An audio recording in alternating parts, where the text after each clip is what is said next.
Body पेड़ पर लटका हुआ मिल रहा है। दिखाया जा रहा है कि जैसे हैंग किया गया है, मतलब लाइक को सुसाइड किया है वो।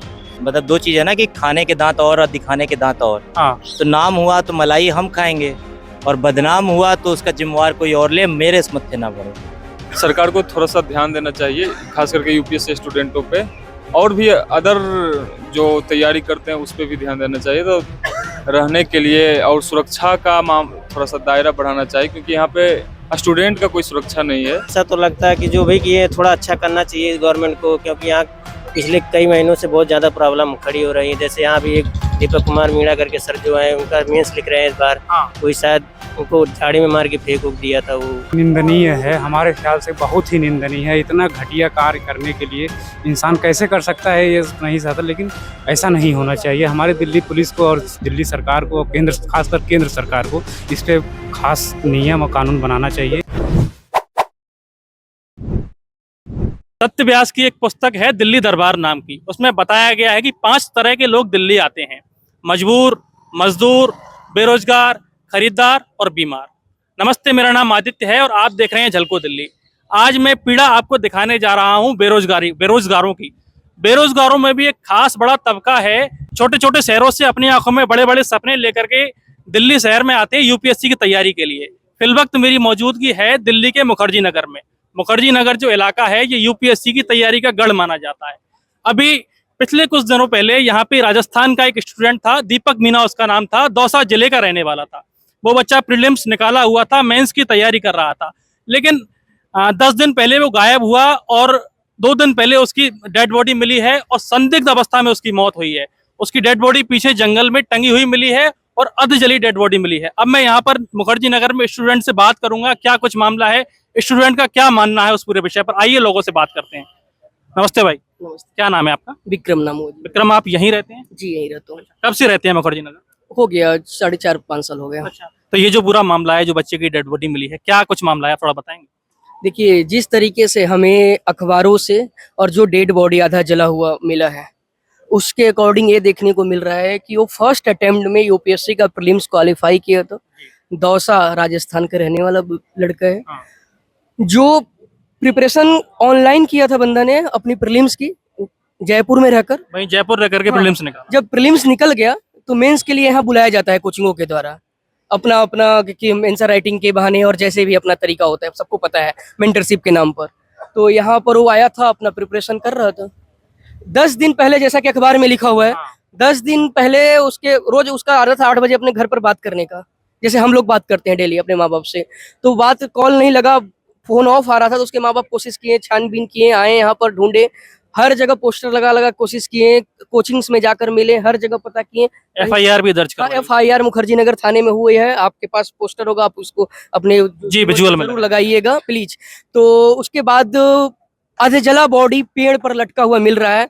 दिखाया जा रहा है कि जैसे हैंग किया गया है, मतलब लाइक को सुसाइड किया है वो। बट अगर आप प्रिटेंड करने की कोशिश की गई है, देखने से तो यही लग रहा है, आप देखिए खुद। और अगर मैं कोई सुसाइड करेगा तो फिर वो अपने आप से भूत बनकर तो माचिस बाहर नहीं लेगा, जला तो नहीं ले लेगा। शव भी अध जला मिला है, शव जला मिला है, जैसा कि फोटो में हम लोग देख रहे हैं। तो कहीं ना कहीं छात्रों की सुरक्षा में प्रशासन के साथ साथ ये सारे कोचिंग माफिया सब लोग नाकाम हैं। और ये सिर्फ इनको मोटी फीस चाहिए, सरकार को रेवेन्यू चाहिए। हमें ड्यूटीज पढ़ाते हैं आर्टिकल 51A, कंपेंशंस पढ़ाते हैं, करुणा, नैतिकता पढ़ाते हैं, लेकिन इनके अंदर नहीं है। क्या नाम है आपका? मेरा नाम अविनाश है। और तो ये स्टूडेंट की समस्या को सिस्टम के द्वारा, सरकार के द्वारा, जो भी जिम्मेदार लोग हैं उनके द्वारा लगातार क्यों इग्नोर किया जाता है? ये कह सकते हैं कि नाम होता है तो मतलब दो चीज है ना कि खाने के दांत और दिखाने के दांत और। तो नाम हुआ तो मलाई हम खाएंगे और बदनाम हुआ तो उसका जिम्मेवार कोई और ले, मेरे इस मत्थे ना पड़ो। सिंपल सा ही फंडा है कि मतलब उसका उत्तरदायित्व तो मुझे नहीं लेना है। अगर अच्छा लग रहा है तब तो ठीक। जैसे आपको अगर कोई अच्छी न्यूज मिल रही है तो आप जा रहे हो, जिस न्यूज में खराब मिल रहा है, बड़े बड़े न्यूज तो इसको दिखा भी नहीं रहे। ये आपका लोकल न्यूज है तो आप बल्कि एक हो सकता है सिंपैथी, एथिक्स या अंदर की मोरल भावना है तो आप दिखा भी रहे हो। बड़े बड़े न्यूज तो टीआरपी के पीछे लोग, हाँ, टीआरपी पीछे भाग लेते हैं। या दिव्य कीर्ति को ये दिखा देंगे कि उन्होंने कोचिंग कहाँ खोला, वो सारा न्यूज चल जाएगा। लेकिन एक बच्चे की डेथ हो गई, कल को डीएम बनता और यही दिव्य कीर्ति हो सकता है उनको फ्री में पढ़ा रहे होंगे, मेंस की तैयारी पूरी फ्री में कराए, मेंटरशिप दे रखी हो, प्लस अगले साल की भी फ्री कराएंगे, क्योंकि दृष्टि का नियम 2 साल कराता है। लेकिन डेड बॉडी हो जाने के बाद क्या अपने इंस्टाग्राम में अपने एक्स हैंडल या किसी पे उसके लिए सिंपैथी दे जताई, क्या परिवार वालों से दुख जताया? नहीं। इथिक्स खत्म है, बस इथिक्स बेच के पैसा कमाना है। और कह सकते हैं कि स्टूडेंटों के लिए जो कह सकते हैं ना कि भगवान भरोसे छोड़ दिया गया है। सोचो लड़के की ये दशा है तो महिला जैसे ना जो वुमेन लड़कियां हैं वो कैसे पढ़ने घर से बाहर निकलेंगी? जब लड़के सुरक्षित नहीं है, लड़के इस तरीके से हैं तो एक डर का माहौल अपने आप पेरेंट्स बन जाता है। सरकार कहती है कि नहीं हम सिक्योरिटी दे रहे हैं, पर सिक्योरिटी के नाम पे क्या दे रहे हैं? मौत, असुरक्षा। एक ऐसी मैसेज पहुंचा रही है पूरे दिल्ली से मर्डर होने का मतलब ये नहीं होता, क्योंकि जिस हिसाब से वो फांसी पे लटका है, या तो व्यक्ति फंदा लटकाएगा या तो आग जलाएगा, दोनों काम एक साथ नहीं कर सकता। अगर कोई फॉरेंसिक टीम या कोई कह रहा है आके वो खुद करके दिखाए कि भाई या तो मैं फांसी लटकूं या तो खुद को आग जलाऊं, दोनों में से एक चीज दोनों में से कोई एक ही करेगा। वो दोनों कांड कैसे हो सकता है? दोनों कांड करने का मतलब है चाहे विवाद का कारण हो, चाहे जलस, ये मैं नहीं कह रहा हूँ, पर कहीं ना कहीं उसका हत्या है, हत्या की साजिश है और न्याय मिलना जरूरी है। हम बड़े बड़े आतंकवादियों को छोड़ देते हैं कि किसी एक को न्याय मिल जाए। ये तो देश का भविष्य था, ये तो देश का आईएएस था, इसको न्याय देने के लिए क्या हम तत्पर नहीं हो सकते? हम एकजुट नहीं हो सकते? और दुर्भाग्य है ऐसी सिस्टम और ऐसी शासन प्रशासन व्यवस्था की जो इस इथिक्स के मुद्दे पे, जो हम पढ़ते हैं इथिक्स, ऐसा नहीं, फोर्थ पेपर हमारा जीएस इथिक्स का है, इथिक्स पढ़ के जाते हैं लेकिन वहाँ लागू नहीं करते। विकास दीपकीर्ति भी एथिक्स पढ़ा। हाँ, वो तुम जाने ही जाते हैं इथिक्स और सोशल के, लेकिन उसके बावजूद भी अगर वो लागू नहीं करते हैं तो थूक है ऐसी उनकी पढ़ाई, नॉलेज और उनके क्रियाकलापों पे। मानव की आवाज, युवाओं की आवाज, इंसानियत की आवाज उठाता हूँ। लेकिन पिछली बार भाई साहब खुद रिपोर्टिंग करने गए थे, आप ही का चैनल था, वहां पर धर्म की बात ला दी गया कि हिंदुओं की बात कर रहे हैं चीजें, जबकि इन सब से ऊपर उठकर मेरा कभी भी आप देखिएगा, चाहे मैं आर्टिकल लिखता हूँ, चाहे दिल्ली यूनिवर्सिटी में आवाज उठाना हो, चाहे मुखर्जी नगर में, मैं इन सब से ऊपर उठकर सिर्फ मानवता, इंसानियत की बातें किया। मैं जाति, धर्म और किसी समाज से ऊपर उठकर मैंने हमेशा इंसानियत की बातें किया। लेकिन वहां पर एक एंगल लोग गढ़ देते हैं, तो कहीं ना कहीं किसी पार्टिकुलर इंस्टीट्यूट कोचिंग से ऊपर उठ के बात करता हूं, लेकिन पार्टिकुलर लोग मुझे टारगेट करने की कोशिश करते हैं कि ये मेरे लिए बोल रहा है। लेकिन जब आप गुरु बन के बैठे हो, जब आप रील्स शॉर्ट बनाकर बच्चे के माइंड वॉश करके, छोटे छोटे गांव से जो बच्चा अभी 12th भी नहीं किया उसके माइंड में वो भर कर बुला रहे हो, और जो लड़का टॉप कर जा रहा है किसी तरीके से अपने से पढ़ के, मेरे काफी फ्रेंड्स हैं जो खुद से पढ़ के टॉप किए, मेरे साथ बैठते थे, तो जब टॉप कर जाता है तो उसको आप एक मतलब ग्लैमराइज करते हो, एक हीरो जैसा प्रतीत करते हो। अरे वो टॉप किया, अच्छी बात है, खुशी की बात है। जब वो जाएगा, सेवा करेगा, 2-4 साल नौकरी करेगा, उसके बाद वो अच्छा काम करेगा, तब उसको हीरो जैसा उसको हम सेलिब्रेट करेंगे ना। उसको ऐसा तो कोई नहीं को बॉर्डर पर लड़ाई जीत कर आ गया, ठीक है, पढ़ा है, अच्छी बात है, लेकिन आप उसको ग्लैमर करते हो ताकि और बच्चे माइंड वॉश करके वो बच्चे को यहाँ पढ़ाओ, अब बुलाओ, 2.5-3 लाख रुपए आप फीस लो, और जब उसके साथ कोई अनहोनी घट जाती है तो आप एक शब्द नहीं बोलते हो, एक ट्विटर पर एक मैसेज कर देते, हैंडल, आप कितने सारे सोशल मीडिया हैंडल्स है उस पे एक मैसेज लिखवा देते, नहीं लिखवाते हो। तो अगर मैं आप उस वक्त लिखवा दिए होते, वारन वाला घटना हो चाहे अभी की घटना हो, तो आपको मैं सैल्यूट करता और अपने सर आंखों पर बैठता, आपके लिए जान देने वाला सबसे आगे विक्रम होता। लेकिन आप लोग आवाज उस वक्त नहीं उठाते हो, आप उस वक्त नहीं बोलते हो, जब मामला शांत हो जाता है 4-5 दिन के बाद एक मैसेज करते हो कि दुख है मुझे। इस पूरे मामले में अब तक पुलिस की क्या भूमिका रही है? पुलिस ने एक्टिव होकर के अपनी कार्रवाई जारी रखी है या वही पारंपरिक जो रवैया है उसका? देखिए 10 दिन के बाद तो बॉडी मिला है, मतलब वो भी घर वालों ने एक्स्ट्रा एफर्ट। हाँ, अब इसमें आप बेहतर समझ सकते हैं, आपके सुनने वाले बेहतर समझ सकते हैं। अगर मैं पुलिस पहले कोशिश की होती तो शायद पहले भी मिल सकता था, बहुत बड़ी बात नहीं थी, यही मुखर्जी नगर के सामने का हुआ है पार्क का, तो आप समझ सकते हैं। इसमें मेरे को ज्यादा विशेष एक्सप्लेन करने की जरूरत नहीं, क्योंकि यहाँ टारगेट करके मुझे वो करा जाता है, मतलब टारगेट करके कई बार मैंने देखा, पिछली बार भी आवाज उठा रहा था तो मेरे को उठवा लिया गया, फिर टॉर्चर करवाया गया। उठवा लिया गया?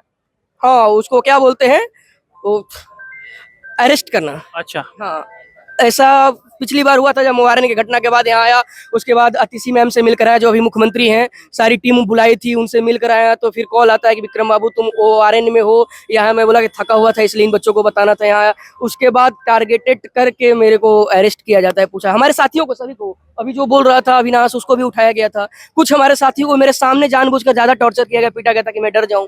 तो सर ये सब चीजें तो मैं फेस कर रहा हूँ, ऊपर से कई लोग। अब इस पूरे मामले में आप लोगों की क्या मतलब मांग क्या है कि ये न्याय मिलना चाहिए किस तरह से? बिल्कुल सर, न्याय मिलना चाहिए। किसी भी राष्ट्र के निर्माण में युवाओं की प्रमुख भूमिका होती है, उस राष्ट्र को सींचता है युवा, और वो भी वो युवा जो ISPCS जैसे एग्जाम की तैयारी करता है, उसके साथ इतना बड़ा हादसा होता है। कितने फ्रंट मीडिया आए, कितने लोग आए, सैल्यूट यू कि आप आए, कितने लोग आए। और न्याय, जब युवा के साथ न्याय नहीं मिलेगा तो किसके साथ न्याय करोगे तुम? मैं बोलता हूँ भारत सबसे ज्यादा युवाओं वाला देश है, मैं नहीं सब जानते हैं। 65% आबादी है। हाँ 65% आबादी है। इस युवा का सही से अगर मैं उसका सही से सिंचाई नहीं हो तो क्या होगा। आप लोग इधर ही रहते हैं, यही मुखर्जी नगर में तैयारी करते हैं। हाँ। क्या नाम है आपका? राजीव रंजन। अभी आपको पता है एक 9-10 दिन पहले एक राजस्थान का स्टूडेंट गायब हुआ था, आप ही का तैयारी कर रहा था मेंस की, और उसकी डेड बॉडी मिली। आपको पता है पूरा मामला? सर मुझे ये मैंने तो उतना अच्छे से नहीं जानता हूँ, बट जानता हूँ कि कोई एक इधर फेंक दिया गया था, तेजाब डालकर, ये सब डालकर फेंक दिया गया था। अच्छा, स्टूडेंट के साथ इस तरह का बिहेवियर होता है, चाहे वो ओल्ड राजेंद्र नगर में बच्चे लाइब्रेरी में डूब के मर जाते हैं, चाहे वो मोती नगर में गेट से करंट से लग के मर जाती हैं, तो सरकार का जो उदासीन रवैया है स्टूडेंट्स को लेकर, खासकर यूपीएससी एस्पिरेंट को लेकर के, उस पर क्या सोचना है? वो बात यहाँ है, ये है कि सरकार को थोड़ा सा ध्यान देना चाहिए, खास करके यूपीएससी स्टूडेंटों पे, और भी अदर जो तैयारी करते हैं उस पर भी ध्यान देना चाहिए। तो रहने के लिए और सुरक्षा का थोड़ा सा दायरा बढ़ाना चाहिए, क्योंकि यहाँ पे स्टूडेंट का कोई सुरक्षा नहीं है, तो स्टूडेंट की सुरक्षा होना चाहिए, जरूरी है ये। जब से ओल्ड राजेंद्र नगर की घटना हुई है उसके बाद में सरकार ने यहाँ पे कुछ इस इलाके में जहाँ पे यूपीएससी के एस्पिरेंट रहते हैं, कुछ छात्रों की सुरक्षा से संबंधित कुछ कदम उठाए हैं? नहीं, देखिए ऐसा तो लगता है कि जो भी किए थोड़ा अच्छा करना चाहिए गवर्नमेंट को, क्योंकि यहाँ पिछले कई महीनों से बहुत ज़्यादा प्रॉब्लम खड़ी हो रही है। जैसे यहाँ भी एक दीपक कुमार मीणा करके सर जो है, उनका मेंस लिख रहे हैं इस बार। हाँ। कोई शायद उनको झाड़ी में मार के फेंक उक दिया था, वो हाँ, अभी उनकी जल्दी नहीं- टंगी हुई मिली थी पेड़ से। टंगी हुई मिली है, पता नहीं जो भी किया वो गलत ही किया है शायद। मेरे हिसाब से तो बहुत ही गलत किया गया है। ऐसे भाइयों को जो उनको मेंस लिख रहे हैं उनके लिए साथ तो ऐसा बिल्कुल भी नहीं करना चाहिए, क्योंकि आगे वो बहुत सारे काम करते हैं, गवर्नमेंट के लिए भी, सारे देश के लिए भी बहुत कुछ करते हैं। ये सब गलत हुआ है, जो भी किया हो ऐसा तो करना नहीं चाहिए किसी को, बट पता नहीं जो भी हो गलत ही हुआ है भाई के साथ। गलत ही हुआ है, बिल्कुल ठीक बात। आपका क्या नाम है? शिवम। आप भी तैयारी करते हैं? यस। कहाँ के रहने वाले हैं? हम यूपी के जौनपुर जिले के रहने वाले हैं। उत्तर प्रदेश, बिहार, राजस्थान, खासकर उत्तर भारत से बहुत स्टूडेंट यहाँ पे तैयारी करने के लिए आते हाँ यानी हैं। अच्छा, तो ये जो अभी ये डेथ का मामला हुआ है दीपक मीना का, ये तो बहुत ही निंदनीय है, हमारे ख्याल से बहुत ही निंदनीय है। इतना घटिया कार्य करने के लिए इंसान कैसे कर सकता है ये नहीं चाहता, लेकिन ऐसा नहीं होना चाहिए। हमारे दिल्ली पुलिस को और दिल्ली सरकार को, केंद्र, खासकर केंद्र सरकार को इस पे खास नियम और कानून बनाना चाहिए, जो कि हमारे बच्चों के, मतलब जो हमारे भाई हैं, बड़े भाई, छोटे भाई, उनको सुरक्षा मिल सके। बहुत ही निंदनीय कार्य है। सरकार को सख्ती से निर्णय लेना। हाँ, सख्त निर्णय लेना चाहिए। मुखर्जी नगर से हमने समझाने की पूरी कोशिश की पूरा मामला क्या था, कई स्टूडेंट से हमने बात की। हम कोशिश करेंगे कि जिस स्टूडेंट की डेथ हुई है दीपक मीना, उसके पेरेंट्स से या उसके घर वालों से आपकी बातचीत करवा पाएं अगले कुछ वीडियोस में, या जैसे भी हमारा संभव हुआ। लेकिन जिस तरह से ये पूरा मामला समझ में आया है, प्रथम दृष्टया ये निर्मम हत्या का मामला लग रहा है कि बच्चे को पहले या तो गला घोंट के या किस तरह से मारा गया है, उसके बाद टांग दिया गया। हालांकि ये अनुसंधान का विषय है, पुलिस प्रशासन की इस पर क्या प्रतिक्रिया रहती है, लेकिन पुलिस प्रशासन, दिल्ली सरकार, केंद्र सरकार, जो भी अथॉरिटीज हैं, जो भी जिम्मेदार लोग हैं, इसको गंभीरता से लें। और इस तरह की घटनाक्रम, ओल्ड राजेंद्र नगर में एक नेचुरल डेथ का 3 बच्चे हो गए थे, उससे पहले एक बच्चा करंट लग के मर गया था, और यहाँ पे एक बार फिर ये इस तरह का मामला सामने आया है। तो जिम्मेदार जो लोग हैं इस मामले को गंभीरता से लें, गंभीरता से जांच हो इसकी, और जिम्मेदारी तय की जाए कि इस कृत्य में किन लोगों का हाथ है, और उन पर कड़ी से कड़ी सजा दी जाए। मैं आदित्य कौशिक, आप देख रहे हैं जलको दिल्ली। शुक्रिया।